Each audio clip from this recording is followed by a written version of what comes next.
Okay, it is 3:30 on the dot, at least according to my computer. So we are going to go ahead and get started here. This is the New Visions Complete Streets Learning Series webinar. This is the second of 3-part Complete Streets summer series. The first workshop was back on June 15th and discussed obstacles to implementing complete streets. And if you missed that one, you can find that online. Just Google our Complete Streets or our New Visions webinar series, or go to the address at the bottom there. This one today will be on demonstration projects, and the next and final part of this Complete Street series will be on Tuesday, August 17th, and we'll be discussing open streets. The webinar has been approved for 1.5 AICP credits, and you'll receive an attendance certificate if you attend today's entire workshop. If you are a planning or zoning board member and your municipality may approve CDT events and training such as this to meet your New York State training requirements. So just a quick overview of today's agenda. My name is Chris Bauer, and I'm filling in today for Jen Saponis, who is our New Visions Long Range Transportation Plan Program Manager. So I will be doing the introduction and overview of the New Visions program. And I'll actually also be doing the overview of the Complete Streets program, as Carrie Ward, who's our Complete Streets program manager, is also unable to make it today. And then I'll turn it over to our expert panel,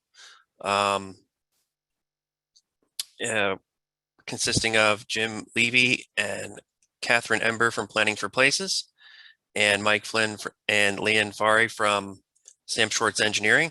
And I'll let them introduce themselves later once we get to their part of the program. And just wanted to let everyone know that you can use the Q&A function or the chat function to ask questions now or anytime during the presentation, or leave comments, and the presenters will address those at the end. So I know some of you attended the first part of this, so some of this material may be familiar.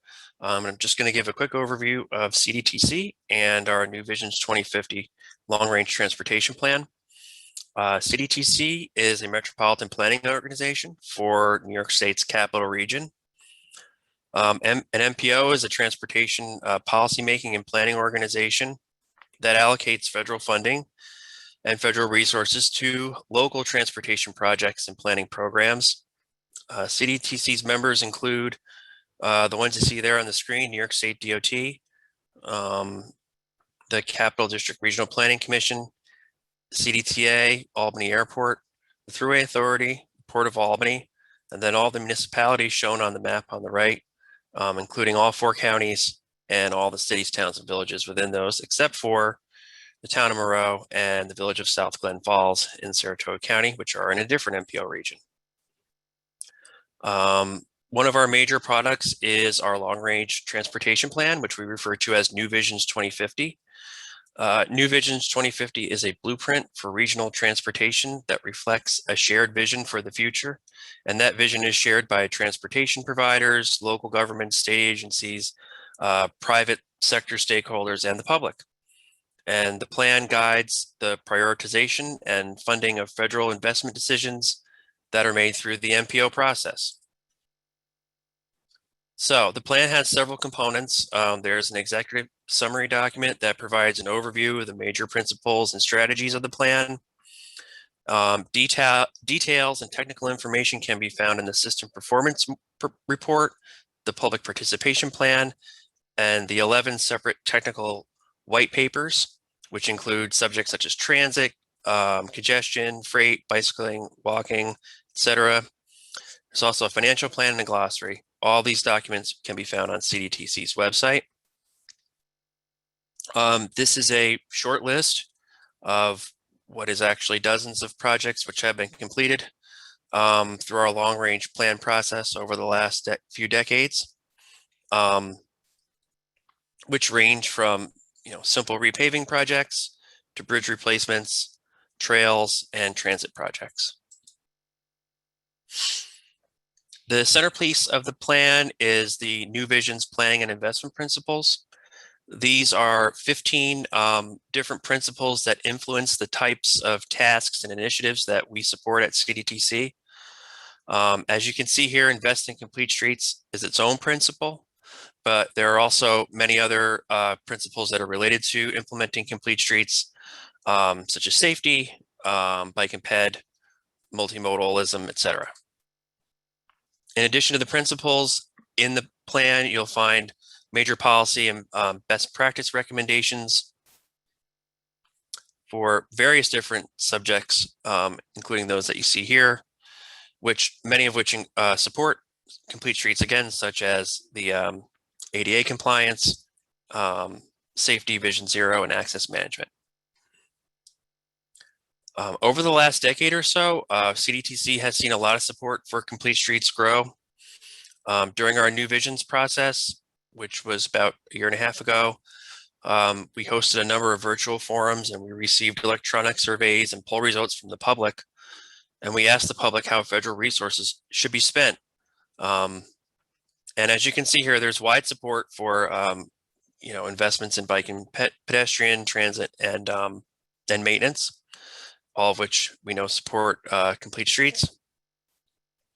And we've also heard from the public through our Linkage Program and our Complete Streets workshops and other programs that we have here that they want to see roadways designed and maintained to do more than just move vehicles, that they want to see safe walking, biking, access to transit, to travel to and from work and school and all the other things that people travel for.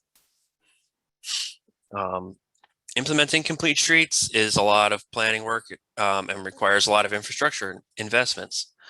The region has experienced minimal growth over the last few decades and isn't projected to see huge population increases in the future. And new development without growth has created some land use and transportation system mismatches that require us to drive a little bit more in this region, perhaps compared to others. Here you can see a snapshot of the different types of infrastructure that we have. And as you know, if you attended the last session or any of our Complete Streets workshops, Complete Streets isn't a one-size-fits-all kind of thing. You have to consider the needs of all users, which includes freight, transit, and then, of course, cyclists and people with disabilities, children, older adults, etc. One strategy for building complete streets is demonstration projects, and I'm not going to talk too much about the nature of these because I know we're going to cover some of them today. However, I just wanted to mention that CDTC has supported many demonstration projects throughout the Capital Region through its Capital Coexist Traffic Safety Ambassador Program, which some people call the mini grants program. There are several of these small grants that have been provided to local governments, first responders, nonprofits, and they're used to conduct bike and ped safety education and outreach events. Since the program was established in 2016, CDTC has funded over 30 separate projects, and this is just one way of many that we'll discuss over the next hour or so that CDTC can support local government as they test and implement complete streets in their municipality. As far as implementation, there of the New Visions plan, there are a few major products that we use as vessels to do that. The first is our UPWP, which is our budget document, and the Transportation Improvement Program, the TIP, which funds infrastructure investments in the region. This New Visions virtual learning series, which you're attending now. And we also provide a new training and webinar opportunity to custom tailored to your local planning board, zoning board, town board, or city council. And if you're interested in any of those, you can fill out a form on our New Visions webpage, which the address is there at the bottom of the screen.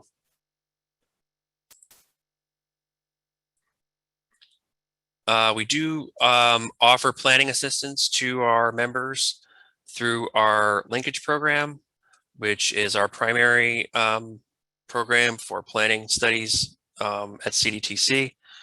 We also have a technical assistance program, which I believe still has an open solicitation right now, that we use to do smaller scale planning activities, which include data collection, data analysis, safety analyses, demographic analyses, local trail planning. CDTC has a huge amount of data that we share with our members. These include GIS resources. We have sidewalk inventory for the entire region. We have a trail database and mapping for the entire region, trail counts, survey templates, safety data and crash data. And then, as I mentioned before, we have several funding resources for projects, complete streets projects too, including the Capital Coexist mini grants, the TIP, the Transportation Alternative Program, which there is currently a state solicitation out for the TAP CMAQ program right now, and also the Recreational Trails Program, we have that too. And then there are several other resources. I'm not going to read them all off here, but suffice to say, we have a lot of different resources for complete streets and bike and ped planning. I'm going to shift gears real quickly here before we get to our main part of the program and talk about our complete streets program, which is, as I mentioned, managed by Carrie Ward, who was unable to be here today. There are a couple different aspects of it that I wanted to mention. First is the complete streets performance measures. And as I said before, the New Visions plan includes a chapter on complete streets. And as part of that, we have a few performance measures that we keep track of, and those are up here on the screen. That include the number of complete streets policies, the number of training sessions such as this, and attendance. We track federally funded construction projects that include complete streets elements and track the construction of those. We track municipal maintenance of year-round usability, including snow removal. And we track the municipal use of checklists for projects. Our program has several different major initiatives, which are listed here. We're working on a complete streets design guidelines that will be applicable throughout the region. We have an educational and technical workshop series, which is where we meet with municipalities and bring together the transportation planners and the decision makers and talk about complete streets policies and implementation barriers and all the things we're talking about in this series as well. For that program, we conduct a solicitation every other year, and the next one is tentatively planned for early 2022. We also document project outcomes for federally funded transportation projects that include complete streets elements like sidewalks or transit infrastructure as part of their funding applications. So we make sure they do what they said they were going to do. And finally, we have a complete streets advisory committee, advisory group, sorry, that consists of municipal representatives that discuss regional progress and complete streets coordination efforts, and including the projects that are upcoming by the New York State DOT. So with all that, I appreciate your patience, and we will move into the next phase of the program here, and I am going to turn it over to Kathy Ember from Planning for Places, who is going to start the demonstration project presentation. So go ahead, Kathy. Thanks, Chris. So next slide, please. We will be talking today about the demonstration projects concept, and I wanted to first just mention again our presenters. My name is Kathy Ember. I'm founding principal of Planning for Places, and with me is Jim Levy from Planning for Places, principal as well, plus Mike Flynn, principal from Sam Schwartz, and Leon Fari, senior transportation planner as well. Next slide, please. We're going to be talking about giving an overview of demonstration projects, talking about the challenges and benefits. We'll also be talking about public engagement as a part of implementing complete streets and some best practices in terms of implementation guidelines for demonstration projects as well. And then we're going to finish up with some case studies, both local, national, and regional examples and resources, and have a Q&A at the end. And as Chris mentioned, feel free to use the chat or the Q&A function as we're going through. We'll try to answer them if we can during the presentation, but if not, we'll definitely discuss things at the end. And I just wanted to close with, mentioning that, but Planning for Places and Sam Schwartz has been thrilled to participate in the Complete Streets workshop series with CDTC. We've been facilitating those workshops since 2016. We've done about 10 workshops to date. They have been in a variety of settings, from urban, suburban, and rural settings. And we'll talk about those contexts today as we're talking about demonstration projects. And with that, I'll turn it over to Mike and Leanne. Oh, actually, no, I won't. We're going to do a poll first because, excuse me, we wanted to find out more about you before we get into things. And so we'd love to hear your interests, what organizations or neighborhoods you may represent, or you're just here on your own. What's your interest in demonstration projects? To have a better sense of what you'd like to hear about today or where you're coming from, that'd be really helpful. So we'll let the polling go through a little bit here and see what we have. So 16 have already submitted. We'll wait until the rest of the participants participate.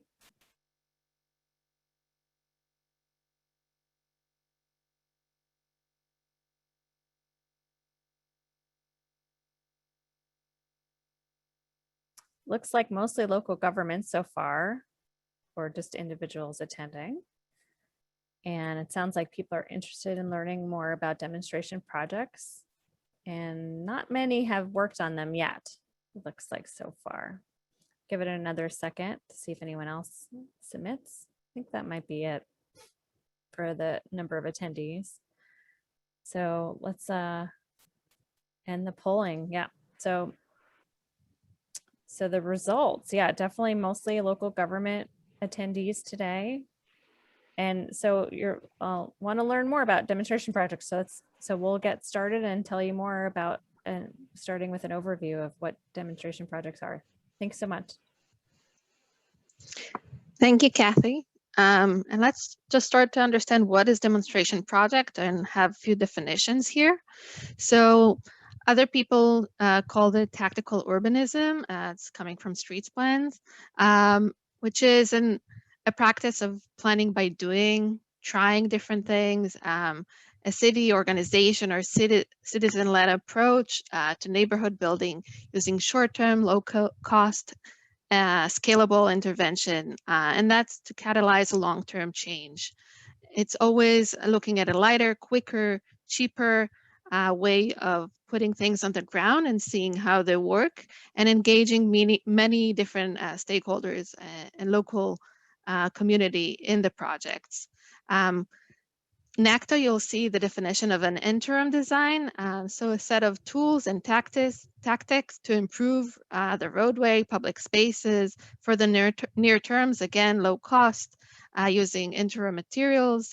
So it's testing, nothing for permanent, providing some new amenities and creative partnerships with local stakeholders. We want to understand that a demonstration project is part of a process, and it could start from a 1 day to a 1 month demonstration project and could lead to a pilot project and maybe later on an interim design and a long-term capital. So when we're looking at demonstration projects, it could be led by anyone. It could be led by a city, by citizen group, or both together. Again, typically low durability, low cost. It could be made very quickly. We'll talk more about it, but we're looking to get public input and public participation as part of this demonstration project, and recommending to do data input and data analysis of surveys and different input that we can get from the project. So if we're comparing demonstration project to the construction projects, we're looking at something that could be implemented in days and can stay on the ground for 1 day to maybe a month. We're looking at a very low cost of maybe thousands of dollars.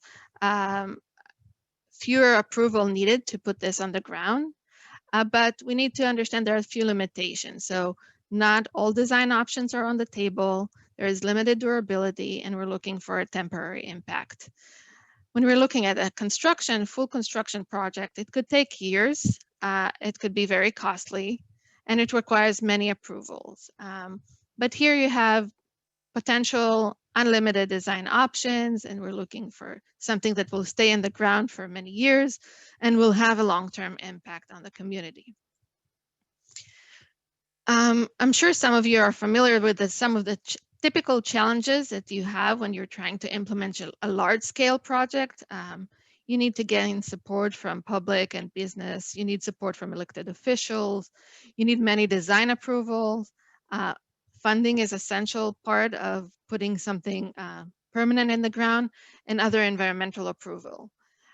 With a demonstration project, we have an opportunity to show a potential for a long-term project without facing all the challenges up front, but first showing what could we achieve with changing how the streets, the right-of-way, the sidewalk are being designed. So let's talk about the benefits of demonstration project. As we said, we can quickly reallocate space and have different uses that are new or adjusted. For example, we can have safety benefits, placemaking opportunities, infrastructure for bike, ped, or for transit, and even for the businesses. This could also inform public conversation about different ideas and debates. It could prove that design works, or it could test something and see whether it works or not. It allows interactive design for people to try different things, different settings. We are allowing data gathering and doing it in the real world, building public support, and allowing for time to get the funding for a long-term process. So how are we going to get some public engagement through demonstration projects? We can do it in many ways. Here is one example of using postcards. You can use social media. You can use different press release, newsletters, even go door to door and have something more, local.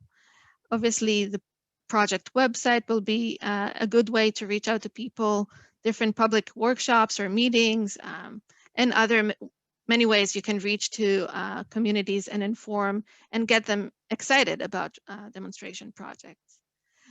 During the construction and during the implementation, there is another big opportunity to get public participation. So the team that implements the project could be partner with local organization, volunteers, ambassadors opportunity, and interact during the event with the public. We'll show you some more examples. So here you can collect data and input with intercept surveys, some idea boards where you ask people to put their input and you create kind of a collage of different perspectives, or even having a more in-depth interviews with some of the key stakeholders in the area. Moving on to implementation guidelines, and want to go over some of the project types. So what can we do with the demonstration projects? And we'll show you different images here and different examples, so things will get more and more clear. We can have parklets, which is essentially converting a parking spot into a public space and having an area for sitting, for greenery, for some programming. We can have a whole block or a section of a street be closed for a one-day plaza. We can have different streetscape elements, as mentioned, greenery, lighting element.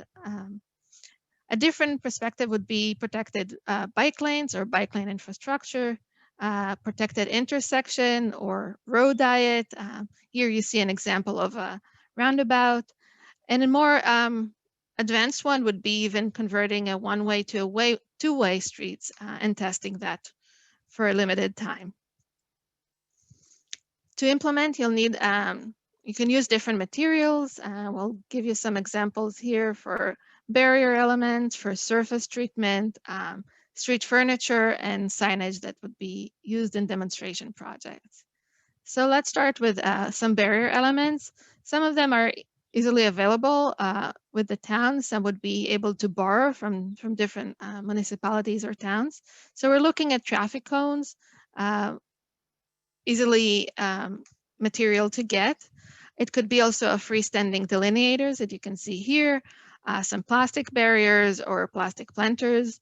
Just want to mention that these materials, because of their temporary use, could be movable through the day. So I think one of the main things is to pay attention that it's very clear where they are placed, and they should be placed and monitored through the day so they're not moving around and confusing the traffic.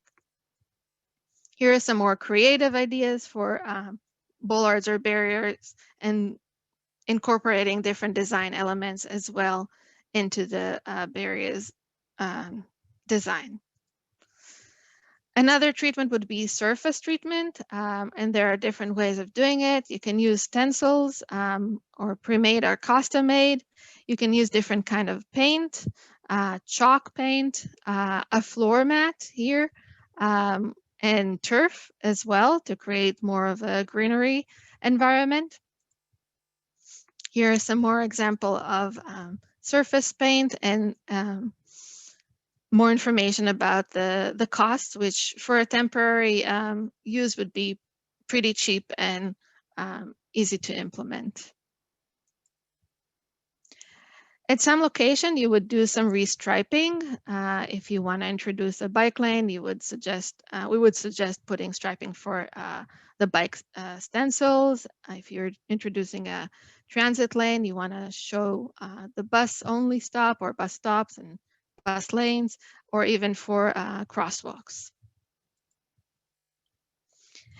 In addition, to create a placemaking strategy would be to use some street furniture, and they could be movable chairs and tables, umbrellas. I could create some benches and use different materials in a creative way to bring people together, to sit together, to have different programming.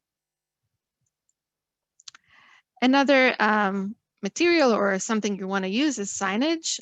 It could be from traffic signage, like you see here, a bike lane. It could be indication of a road closure, and it could be a wayfinding to directing public to the demonstration project. We also want to mention that in the area of the demonstration project, you might want to have another signage leading towards the area to indicate there is a change in traffic patterns, or to warn for, ask for a slow vehicle speeds and things like that. So that would be a block or two before the demonstration project is really in place. And this is the fun part. Demonstration projects are a great opportunity for programming and activities. It's enhance excitement. It could help attract different audiences from family, kids, elderly, and so forth. And it helps to build community ownership and stewardship of the projects.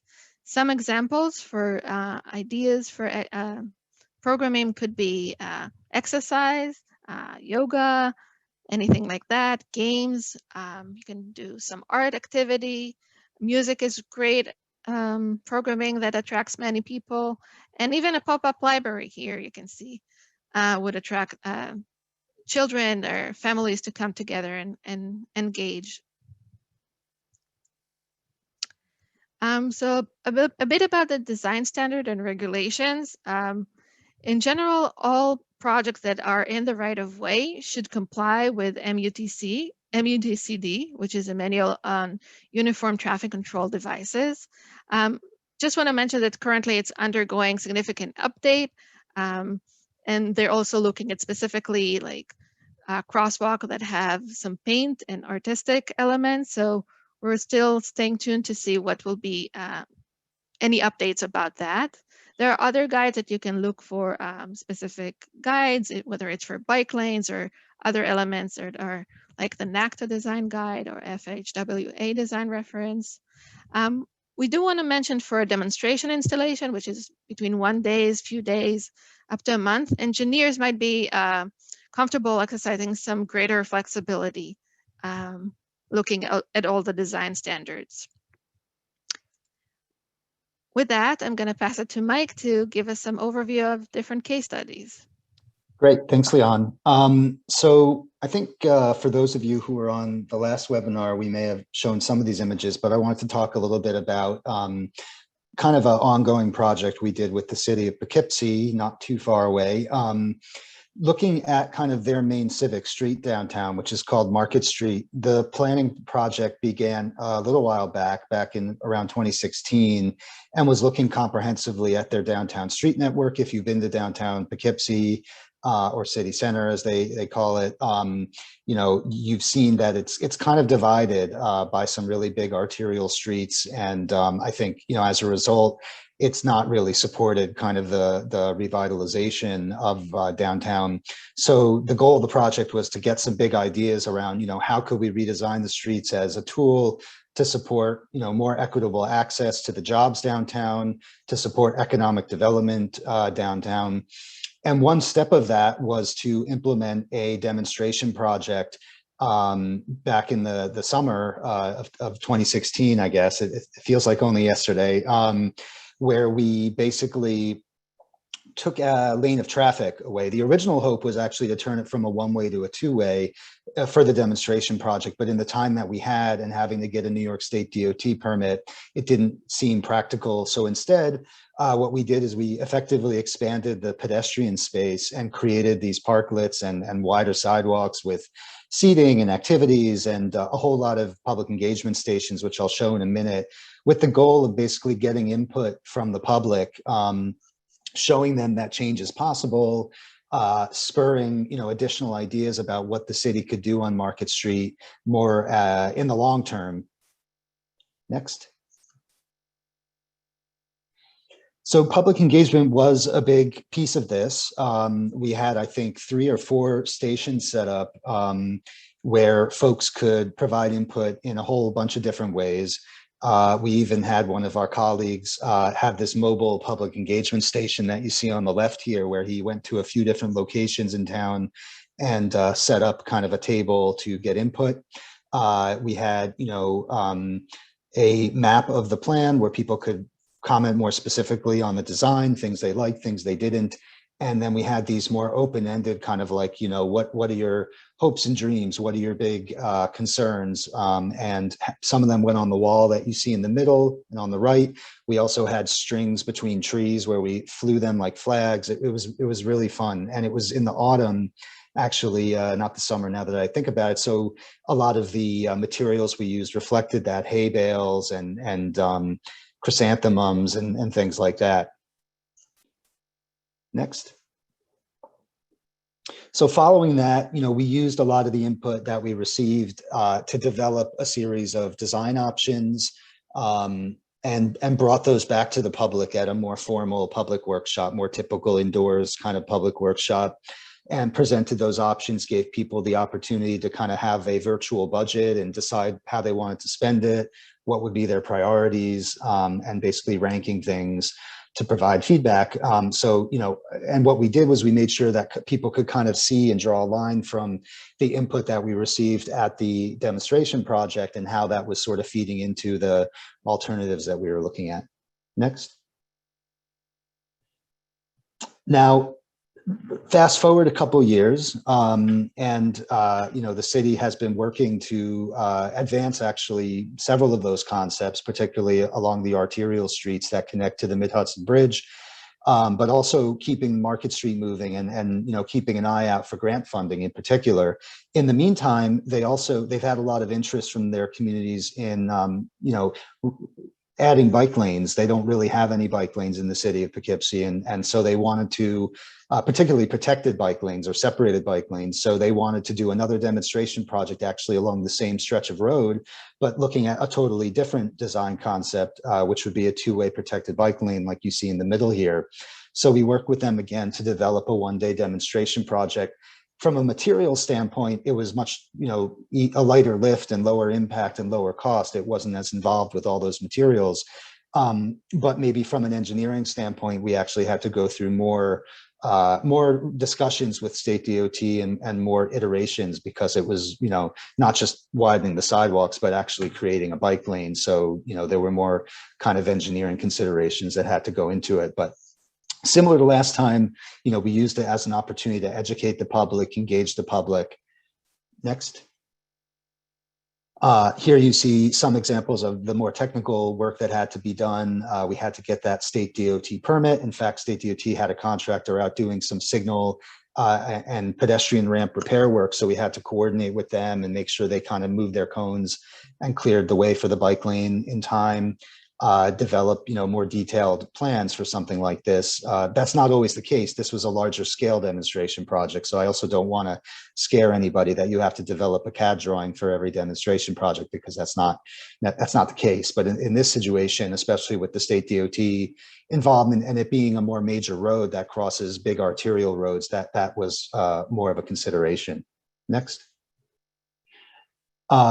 And then this gives you an idea of kind of how you plan logistically. Again, this was a larger scale installation, but basically itemizing all the different types of materials that we were going to need, getting the quantities so that we could develop cost estimates, and getting into more of the details around implementation in terms of, who's doing what, how many people are we going to need on the day of to install it, to maintain it, to do the public engagement activities.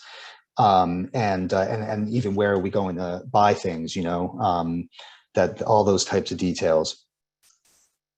Next.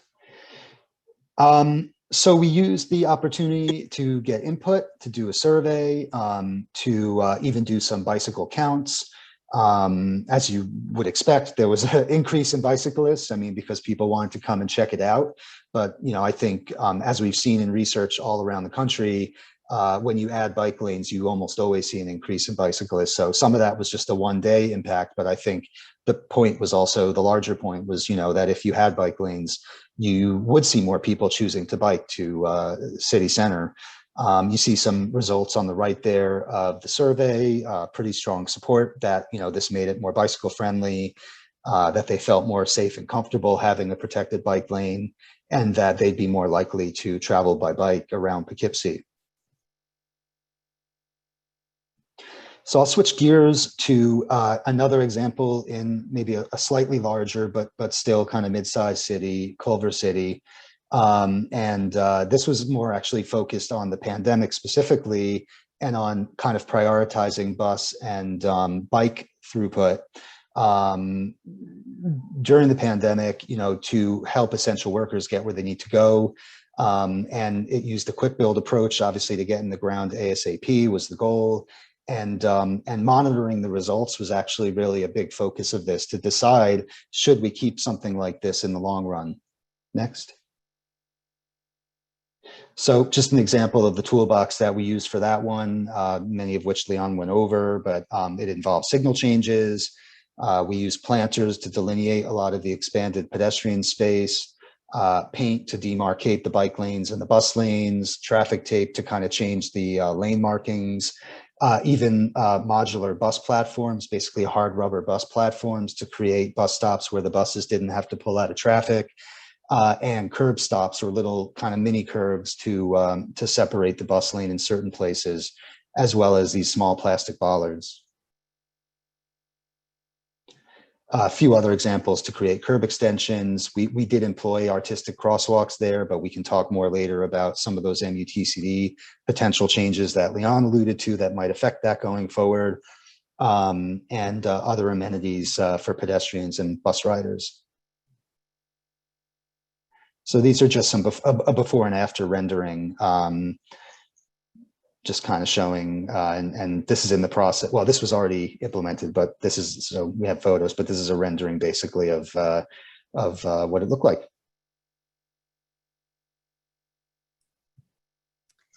Thanks, Mike. We wanted to also talk about some local examples. Recently, the Village of Ballston Spa at the end of June did a demonstration project as part of their pedestrian and bicycle master plan project. It was done the same week as the public open house, and it lasted for 1 week. It was a 1-block area. We had a setup crew of 5 people. It took us about 2.5 hours to set up, and some of that time we had neighbors coming by while we were installing, chatting about everything too. And in addition, to publicize it and to set it up, we also, the village trustees passed a resolution just authorizing a demonstration project to start. And we also hand delivered letters to the residents on the block, just so they made sure they were definitely informed first. And we also had press releases and publicized things through the project website to make sure people knew about the demonstration project and the upcoming public meeting. And we continue to inform people through a project distribution list as well. So the details of the demonstration project were, we were able, because the street was fairly wide, to install 2 conventional bike lanes, keep 2 travel lanes, but we narrowed them. And then we retained the 2 on-street parking lanes as well. And at the entrance and exit for the demonstration project, we had sharrows just indicating that something was changing with the demonstration project. Next slide, please. So we also had some signage so that people could know how to let us know about their thoughts. We have a survey that's still actually ongoing. So we're still collecting feedback on the demonstration project. And you'll see that in the photos here, the photo to the left is before, the photo in the middle is with the sharrows, and you could sort of see in the distance that the bike lanes in tape. We use tape and paint. And then the photo on the right is actually the day of taking down the demonstration project. And you could see that some of the tape came up a little bit during the week, likely because that road has a fair amount of traffic, and it was just temporary tape as well. But so far in this survey, we've had mixed reactions. So far, we've heard actually a fair amount about traffic calming rather than the bike facilities themselves. There's definitely interest in the village to do this pedestrian and bicycle master plan. So we'll see, how things shake out with the survey, but we're continuing to get feedback through the public, for the recent public open house and as part of the project. So we'll see, if this is the appropriate treatment for this block, or people would like to see something else on this block as we go forward.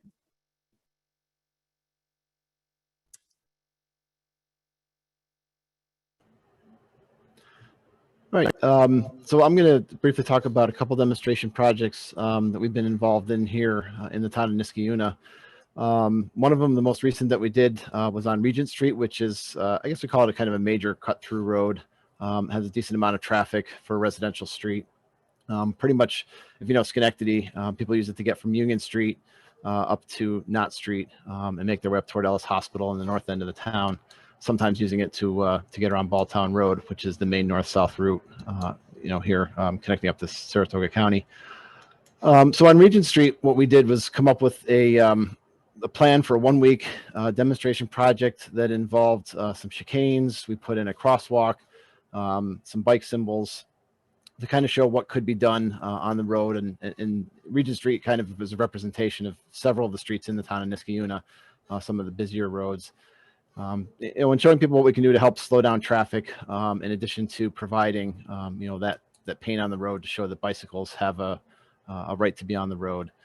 This block did have sidewalks, so they are there for the pedestrians to use, although most of the time pedestrians don't use the sidewalk, which is kind of interesting considering that we hear a lot of complaints about speeds and volumes of vehicles on the road. But this project was done primarily with painted tires, some paint, and some bollards, temporary ones. We did it for a 1-block route with 1 turn lane onto a side road that you can see in the picture on the right. Setup crew of 8, all volunteers, all on the Complete Streets Committee, and some of their friends came out as well. And it took us about 3 hours to do this. A lot of that time was actually just mobilizing all of these materials. It took a trailer and a couple cars to get all the tires and materials out there and set up so that we had them to use. And it took us about 3 hours to set up this one block demonstration project. And in the end, what we ended up with, although they weren't striped, were essentially the equivalent of 2 bike lanes, just using the bike symbol. We did have informational signage up, as Kathy had mentioned with Boston Spa. The same thing was done here in Niskayuna with a QR code, so people could tag a survey and let us know what they thought about it. The crosswalk chicanes and bump outs were all put in as part of this to do not only the bicycle element of this, but some traffic calming as well. The results of this demonstration project were that we actually got a lot of really good feedback with people saying that they really liked the concept behind it. We had a lot of comments about the actual materials themselves, which was kind of interesting. People didn't like the tires. They don't like the idea of painted tires. Had some interesting comments come about from that. And despite the fact that we did do a moderate amount of outreach to the neighbors about this, some of the neighbors were not happy about it. So we did end up actually taking it down early. We got enough negative feedback from those on the road that we decided it was time to take it down. But we had also had at that point quite a bit of input through the survey as well. So this one came out with a mixed reaction, probably a little more on the negative side, certainly more than we were expecting before we set it up. But that's what happens, and we have to be flexible, and we were flexible in terms of managing expectations and handling complaints that came in from the neighbors. Next slide. So the year before the Regent Street project, we did one on Orchard Park Road, in addition to bike lane in and around Town Hall in Niskayuna. So the bike lane was put in around Town Hall. Took a couple of us, a couple hours to set up the bike lane. And again, that was as part of actually a bike festival that we had set up at the same time. So it was really kind of a one-day temporary setup where we used chalk paint. The sharrows that we set up on Orchard Park Road, which is I'd say a moderate density suburban residential road, were just the sharrows. We did several of those over, I think, a 2 to 3 block duration, including a decent hill. And when we did the bike festival itself, we actually had people with an officer. You can see at the bottom pictures here, we had the police officers in town actually lead a ride with the kids and adults through the bike lane around Town Hall, down an actual side path that exists in town, and then up Orchard Park Road on the sharrows, all to kind of show people how it's done, get engagement, with the community, involving the police department. And, to this day, those sharrows are still there. We ended up using somewhat temporary paint. So they are still on the road as it stands. And there is some discussion about trying to make those now permanent and extending them even further to get us up to the Mohawk Hudson Bike Hike Trail, which is not too far away from where we ended this demonstration project. In this one, just really quickly, the educational signage, as you can see in the picture on the right, we actually put up kind of detailed signs where you'd really have to stop and see it, but it was a description of, what was a bike lane, what is a sharrow, those kinds of things, because this was set up as part of a bike festival that we had where people were specifically coming out to see what we were doing and how we were doing it. Next slide, please. And then the last one we wanted to talk about in Niskayuna was Dexter Street. This was the last event that we had before COVID. We've had 3 events now, and in each of the events that we've done, they got consecutively more and more crowded. We had more and more people show up. I think when we first did this, we had somewhere on the first one around less than 100 people come out for our event, and then participate in kind of trying out the bike lanes or sharrows. The Dexter Street event that we did, we ended up with about 250 people that came out for the event itself. We actually had CDTA there with a bus and a bike rack showing people how to put their bike on a bus. We advertised it all throughout town with signs. And what we did here was, put bike lanes on the road. This is right adjacent to a middle school in town. Had everyone come out and try it out. We had a bike ride, again, led by a local community member. Helping us get people out and engaged and do a community ride. It was set up for a day. It lasted a little bit longer. We did use spray chalk, so it comes off, in the rain, and as vehicles drive over it. This was again set up as a 1-block demonstration project. The ride itself during the event went a little bit longer than that, just to take people throughout the neighborhood. And with a crew of 4 people, it took us about 2 hours to kind of paint what you see on the ground here, lining everything up and running the paint lines for those 2 bike lanes. Next slide, please.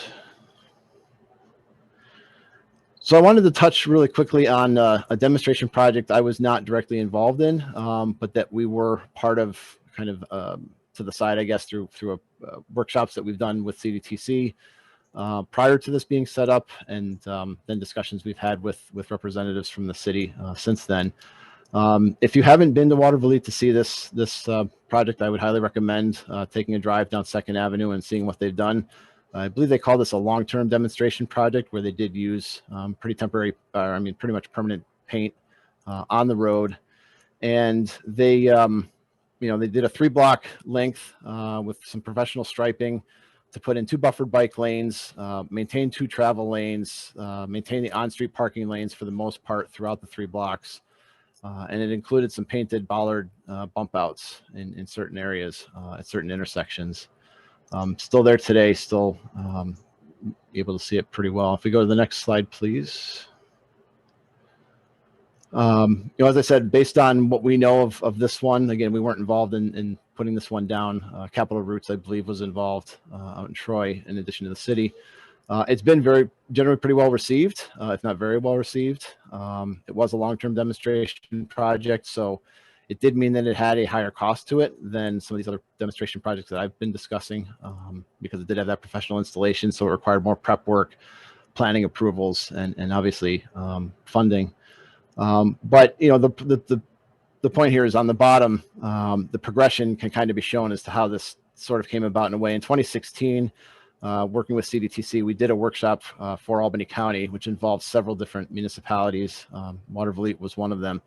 And in that workshop, we actually came up with a conceptual potential cross-section for this exact section of road. That's shown on the left. In 2018, we did a workshop just with the city of Waterville, again, through CDTC, where we actually went out and, as part of the workshop, went out to the road and drew down on the road with chalk where these lines were going to be, so that everybody can understand exactly what was going on and how it was going to happen. And the middle picture there, that is me standing in the middle of the road. We actually had the police department out there stopping traffic for us so that we could actually get a good handle on what was going on, because it is a moderately busy road. But it really provided that kind of firsthand look at what was going to come. And then I think it was really just maybe 2 or 3 weeks later that the actual installation was put in. So we ended up with the workshop coming in just before that installation was put down on the ground. So it kind of shows the progression of what was done, and what I think is a really fantastic example of a long-term demonstration project here in the Capital Region. Next slide. I'll turn it back to you. All right. Yeah, I'll go through this kind of quick. I think, one of the points we want to make is that doing quick build and demonstration projects is, it's a change from how we're used to doing things, and it takes some adjustment and it takes time. And so this is just a case study of Seattle, but I mean, it's almost beside the point, where it is. We just thought it was interesting because we've kind of seen how they evolved. And it's, I think, an example of how any place of any size would kind of, have to evolve, and it takes time. So this is an image of when there was a conference there that I attended and some colleagues, and the city was just starting to kind of decide they wanted to do more quick build and more demonstration type projects.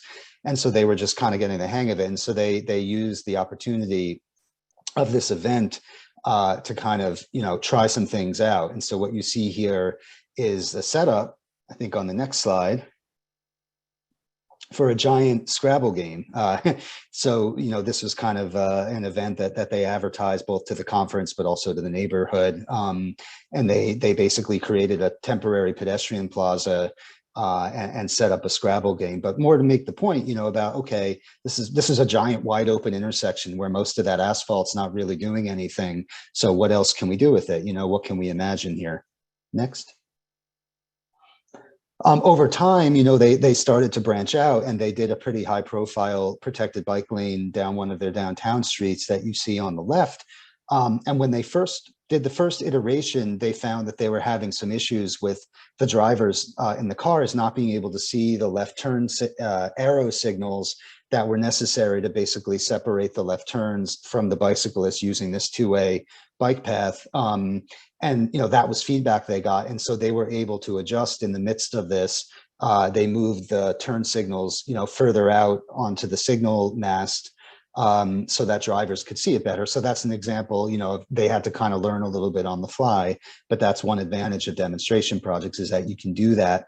Over time, they've started to take that quick build toolbox and apply it to more and more types of projects, like where they have maybe crosswalks that aren't controlled with a stop sign or a signal. They can use some of these patterns that you see on the right, and plastic flex posts, to draw more attention and to make it safer for the pedestrians. Next. And then, they've kind of gotten a little more sophisticated, and something that I think is really interesting, because it's sort of a common problem that a lot of towns have, is areas where they're lacking sidewalks, or where the sidewalks aren't continuous, or they're maybe very cracked. And you may get complaints about it, but it's also kind of a long-term, investment to be able to come in and repair or connect the sidewalk. And so what they've done is, where they can, is basically on some of their lower density neighborhoods, is essentially what you see on the left here, with this sort of temporary sidewalk widening, using just modular curbs, paint, to create essentially an alternative sidewalk, either because there's no sidewalk now, or the sidewalk is being repaired, or it has tree damage or things like that. Kind of interesting. Next. So we're getting to summarizing what we've seen, what we've heard, and we want to just encourage you to try things. So perfect shouldn't be the enemy of the good, and we can really demonstrate and try with very low cost methods, different safety improvement. There is an opportunity with a demonstration project to test, to evaluate, to change, as Mike said. While you're doing something, you can really move things and see whether it works better. And a great opportunity to engage with community during the design, during the implementation, for people to really volunteer and try, and also to evaluate and take measures of the projects. So we are going to transition to some Q&A, and I'm going to start with here with our panelists to ask you, what are some of the typical comments that you've heard about demonstration projects? So I'm inviting anyone to suggest some answers. Yes, Leanne. So I can start quickly with that one. So, specifically with Ballston Spa and Niskayuna, and I did kind of, touch on those. We touched on them earlier. But in Ballston Spa, we've heard a lot of comments that people really do want, they do want these kinds of projects. They really do like the idea of the demonstration project. But it's been mixed. And, in some ways, I think that was kind of maybe unexpected, because there has been a lot of discussion about wanting these types of facilities, in the village. And so, but I think that input will be really useful for the, the community, for the village trustees and others in the committee to use as we, move forward in that project, which is currently underway, and deciding exactly what, the village wants to do and how they want to do it. So in that case, and I'll say the same for Niskayuna as well, the demonstration projects, while they maybe didn't provide as much positive feedback as we had hoped, or that it would be almost entirely positive feedback, I think that gives us a real world, example of exactly what it is, the communities are going to be looking at when they do discuss doing this on a permanent basis. And in Niskayuna, as I did discuss, the one, most of the demonstration projects we've done have been good, but the one on Regent Street did get quite a bit of pushback from the residents on that street. Interestingly, everybody who went through it, I mean, a number of the residents did like it, but everyone who did go through it, who didn't live on that street, loved it, and they thought it was fantastic. They want to see it happen everywhere else. One of the interesting things we have found here in Niskayuna, we did a survey last year and got several hundred responses, specifically focused on bicycle and pedestrian infrastructure, is that the vast majority of the people who answered those surveys, and this is coming about through the demonstration projects we had done, because that's what people have seen here in town as a local example. The vast majority of people who answered the survey wanted to see demonstration projects, more demonstration projects, and see these become permanent. But we did see a trend in the comments saying, we want to see it done, but not on my street, which is really interesting. So that's kind of given us some, some work here in town to try and figure out, well, exactly where do people want that, want these to go? Where do they want to see demonstration projects, and where do they want to see it, happen, permanently? there's certainly ideas that the committee in the town has, maybe other ideas that the neighbors have. But again, that's what, you know, it all comes back to these demonstration projects, giving that input that we can then use to make informed decisions for moving forward.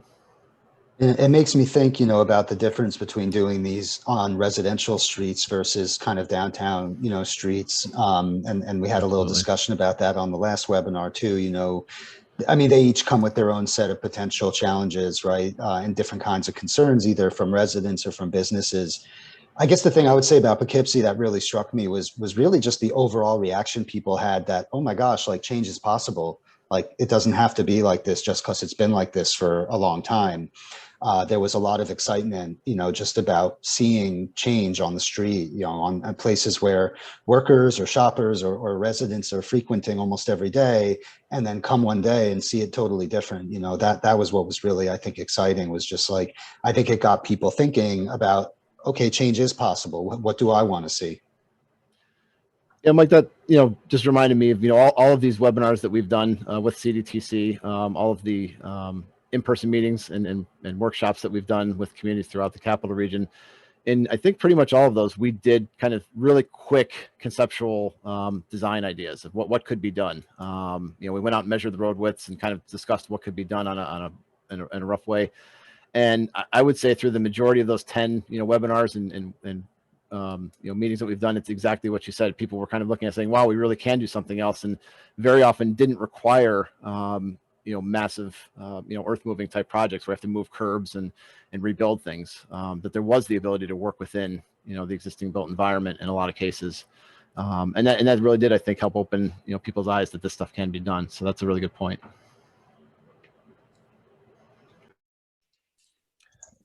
Just wanted to remind our attendees that if you have a question, to please type it into the chat pod or into the Q&A module. Thank you, Chris. So thank you. And I want to hear a little bit of how often do demonstration projects become permanent?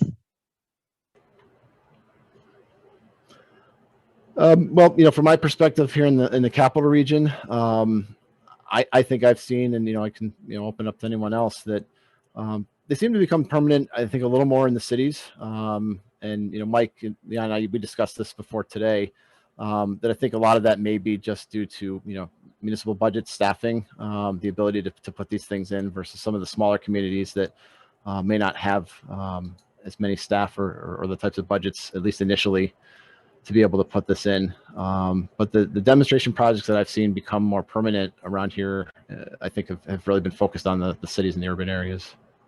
Yeah, and I think you see that, you know, with other sort of new approaches, new innovations to street design and things. You know, oftentimes you'll see it first in larger cities because they have, you know, more of those resources. But it kind of, you know, it percolates, and then you see mid-sized cities adopting it. And what we've seen with things like bike lanes and, you know, traffic calming is that you really see it in communities of all sizes now. So I think eventually we're going to see the same thing, and we've already seen it to some extent, particularly during the pandemic. But you know, I would agree with what you said, Jim. And I think it may, you know, in the smaller communities, it may just take a bit longer, you know, than it may be in the larger communities that have, you know, those more resources, just because it takes a little more effort to kind of get that underway. Yeah, that makes sense.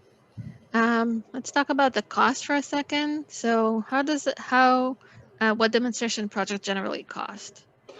Yeah, I could start. Yeah, absolutely. You know, we flashed some dollar values on screen earlier, and I think you know, it can vary, right? I mean, you can do really just sort of grassroots type projects like some of the ones Jim showed that, you know, I would, well, he can speak to them, but I would guess are probably, you know, in the hundreds or certainly not more than the low thousands of dollars, to much larger scale ones. You know, Poughkeepsie, the bigger one we did back in 2016 was, you know, I forget, maybe more like somewhere, I mean, if you actually include also kind of the staff time and things like that, was probably closer to $20,000. And the project in Culver City, which is miles of new bus lane, bike lane, you know, painted things, is more than that. But I think for the basic types of projects we're talking about, you know, we're talking maybe 3 to 4, you know, digit kind of numbers. Yeah, the ones I've been in, involved in have been several $100s. We're talking about, chalk paint, which is actually, it's pretty expensive for what it is. These little cans of paint that don't go very far. So we've been using more marking paint lately that's much cheaper, but it stays on the road longer. So there's a trade-off. If the community wants it to come off pretty quickly, you gotta do the tape and chalk paint. If it's okay to stay a little longer, you can maybe use something else. But yeah, for these one block demonstration projects or even a little bit more, we've been looking at the low end, trying to stick with something that's in, several $100s, maybe $300 to $500 range. And a moderate amount of, volunteer time. All of the ones I've done that have been very simple have required a moderate amount of volunteer time. Whether they've been done as part of a linkage study, through CDTC or otherwise, or done through the municipality, through the committee. They all do take some time to plan and prep, no matter how quote unquote simple they may be. Well, thank you for that.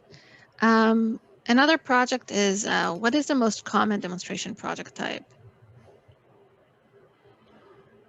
Yeah, again, I around here, I think it's, for the most part, I've seen, bike lanes and sharrows, because I think they're the easiest to put down. They're the simplest and cheapest. And I think for most of the places we're looking at doing, a demonstration project, or even, putting these types of elements down around here, the lower volume roads, lower speed roads, certainly in the suburban areas, we've been looking at sharrows and some bike lanes.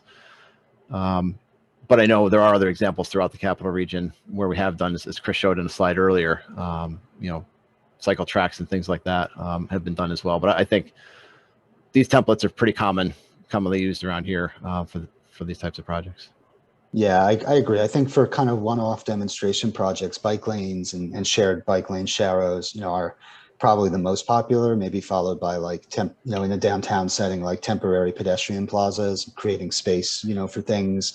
What I think you see as a town or city gets more comfortable using these types of like interim implementation approaches is that it gets used, more for traffic calming over time, maybe for, corner sidewalk extensions, or for having more visible crosswalks, maybe mid-block crosswalks or trails, things like that. And for sidewalk widening in places where, there's a need for more space. Great. Then let's do another one just before we open it to other questions from participants. So how do you deal with the negative feedback? Yeah, so maybe I've run into this maybe a little more than Mike, I know, in the couple I've done here, but, I don't want to end on a negative note, but I do think it's important, in this webinar and when we go out and do this as planners and as volunteers, that, we're honest about what we're doing and we're realistic about what we're doing. And, we have received some negative feedback, but even when we've received that, we have talked with the neighbors about it. And, trying to find something that brings people to consensus is really the way to start, managing the negative feedback, because as I said, the vast majority of these efforts I've been involved with have been very positive. People want to see it. It's just when you put it on the ground in front of their house, sometimes it doesn't quite go the way that they maybe expected it to. So trying to find that consensus is key, because even in the demonstration project that we ended up taking down early, when we were taking it down, that's when I guess it's kind of the other set of neighbors came out and said, "Why are you taking it down? Now the cars are going to start going faster again." So the work that we had done to try and manage, vehicle speeds on that road, people started to see, well, hey, now it's different again. So even, when you take it down, people then kind of go back to the way it was and see what it was. When we were taking down the demonstration project in Boston Spa recently, people came out, same kind of neighbors, and a couple others came out and said, people go way too fast down this road. We really need to do something about, slowing down these speeds and managing traffic as a residential route. And that, I think, is one of those areas where you'll just about always find consensus. Then it's just a matter of finding out what type of implementation option is going to work, that you can kind of get everybody to rally around.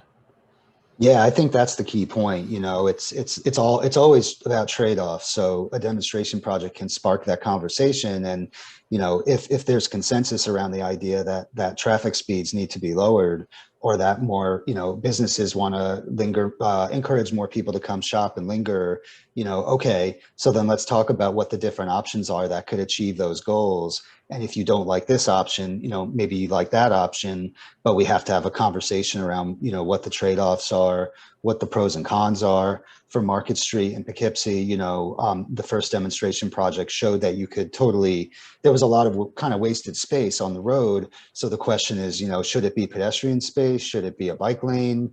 And that was the purpose of kind of the follow-up, you know, conversations and workshops, was to get into more of those details. Great. Let's turn it to some of the questions from the participants. So we have a question about Seattle, and Seattle is also, I'm reading, Seattle is one of the first cities doing demonstration projects when COVID-19 hit. The panelist was wondering if we can comment more on how the Complete Streets programs can help with flexible public space design during and post-pandemic. And then also if we can address performance measurements on pedestrian safety, especially on the ADA side. Well, I think, you know, on the first question, and you're welcome to jump in, Leon, is right up your alley. You know, maybe a plug for the third webinar in the series, which will actually be focused specifically on open streets, which is, you know, another name for kind of these things that places have been doing, especially during the pandemic, to either, you know, close streets entirely to cars or close them except for just, you know, local folks who need to access the block, so that more people can get out and walk and you know, have space. They've been a great tool, especially maybe in, you know, a little bit more urban parts of regions like this, where there's more of a need for that type of public space. You know, there's a whole other toolbox really for doing those kinds of open streets. And, you know, again, we'll go into more detail on the next webinar. But if you want to add anything, Leon or others, you're welcome to.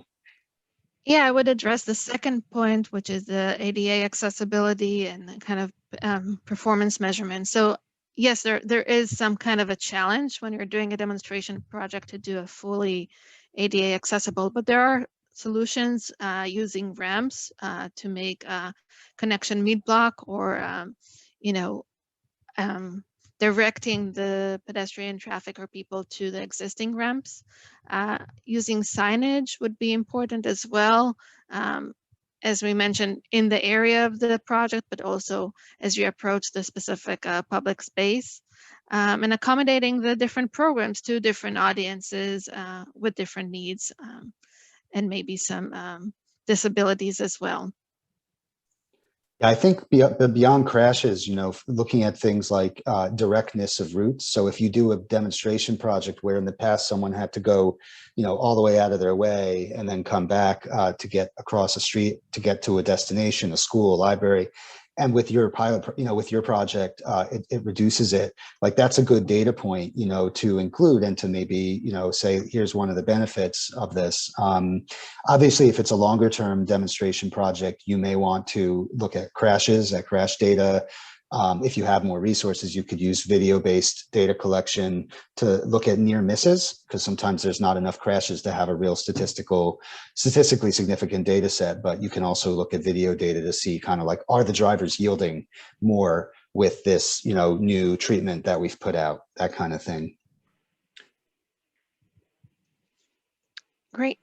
I'm going to continue to another question, actually a question that we might have answered, but there is a second one. So Terry is asking, what were the most popular of your demonstration projects, which we, in this region, we're talking mostly about the bike demonstration projects, but she's also wondering what type of installation did people respond most favorably to? So I'm opening it up. Well, I could start, and then Jim can jump in. I mean, I think just looking more, you know, across the country, it really does vary by community. You know, you'll have neighborhoods that are fully supportive of having bike lanes on their street, or you know, traffic calming because maybe there's a school nearby or something like that. And then sometimes, you know, you'll encounter neighborhoods that are not as into it, or in the case of one of the projects Jim gave, you oftentimes what you find is on the same block you could have very different opinions. So I don't know if there's one type that's you know, the most popular. I think it depends, you know, and it does depend. In business districts, it might be more like sidewalk widening. In other areas, it might be more like bike lanes. But feel free to add to that. Oh, Mike, I absolutely agree. I think it's location specific, and even at location specific, it can sometimes be block to block specific, which then makes it tough to kind of come up with a cohesive, implementation idea. But yeah, it really varies, and that's where having that local input and that local knowledge really is what matters, and that outreach. Making sure you're talking to the neighbors and the people who live on those streets and the people you're trying to connect. All the way down to, as was asked in one of the questions, the ADA side. In Ballston Spa, we actually did have someone on the committee who's in a wheelchair and talking specifically about his issues about getting around the village. Not the least of which is the fact that it's all hills. It's a different perspective, and those are all things we need to take into account here. When we're out thinking about, not only demonstration projects, but how we do these permanently.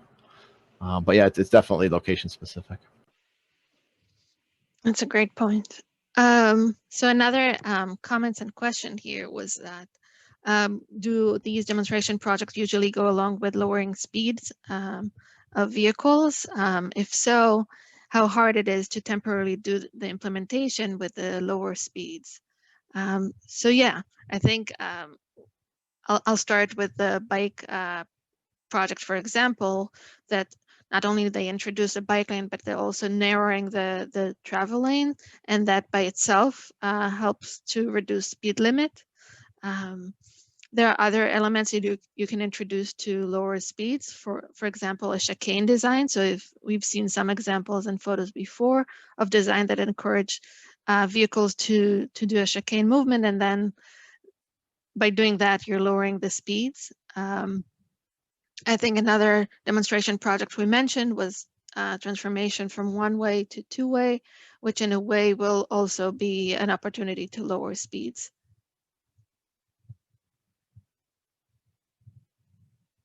And I wrote in the chat just to clarify that what we mean by chicane, which is sort of like a S-shaped kind of roadway. So it forces you to go slower as a driver, kind of the same way that, a little roundabout like at an intersection would force you to go slower.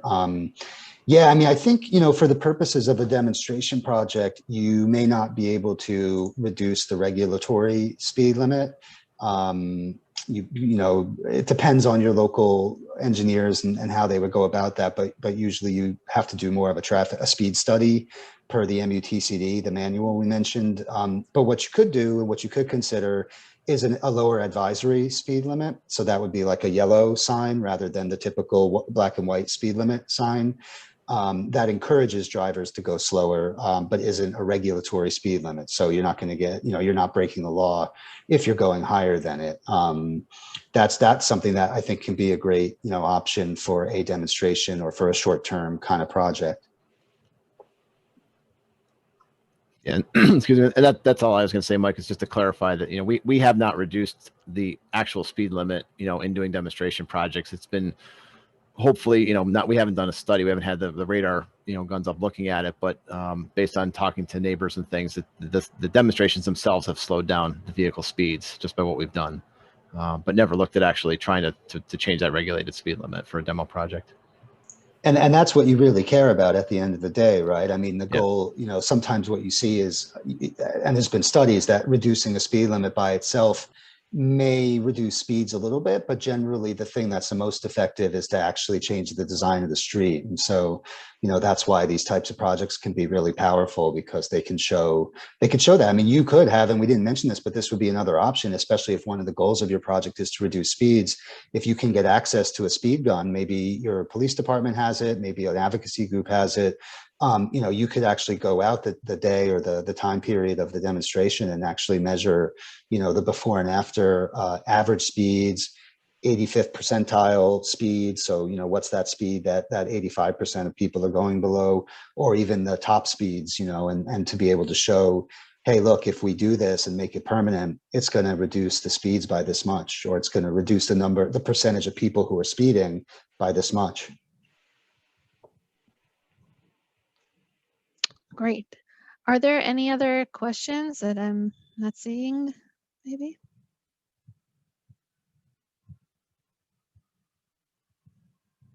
Okay.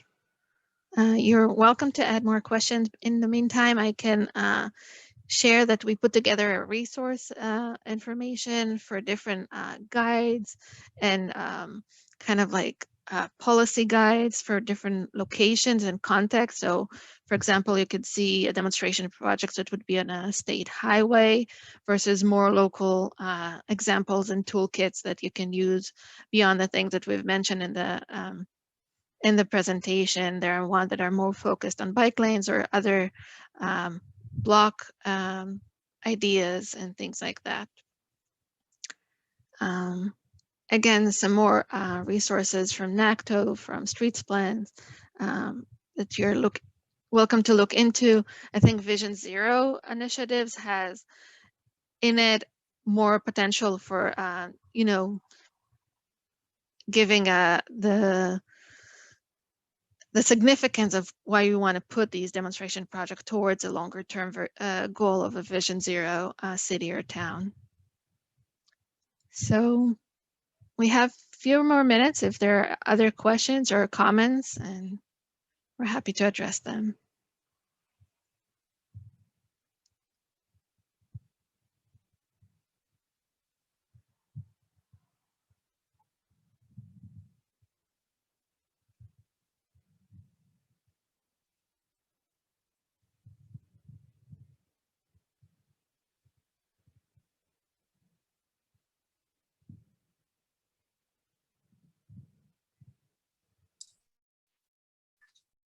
So just a reminder, if anybody else has any comments, to type those now into the chat pod.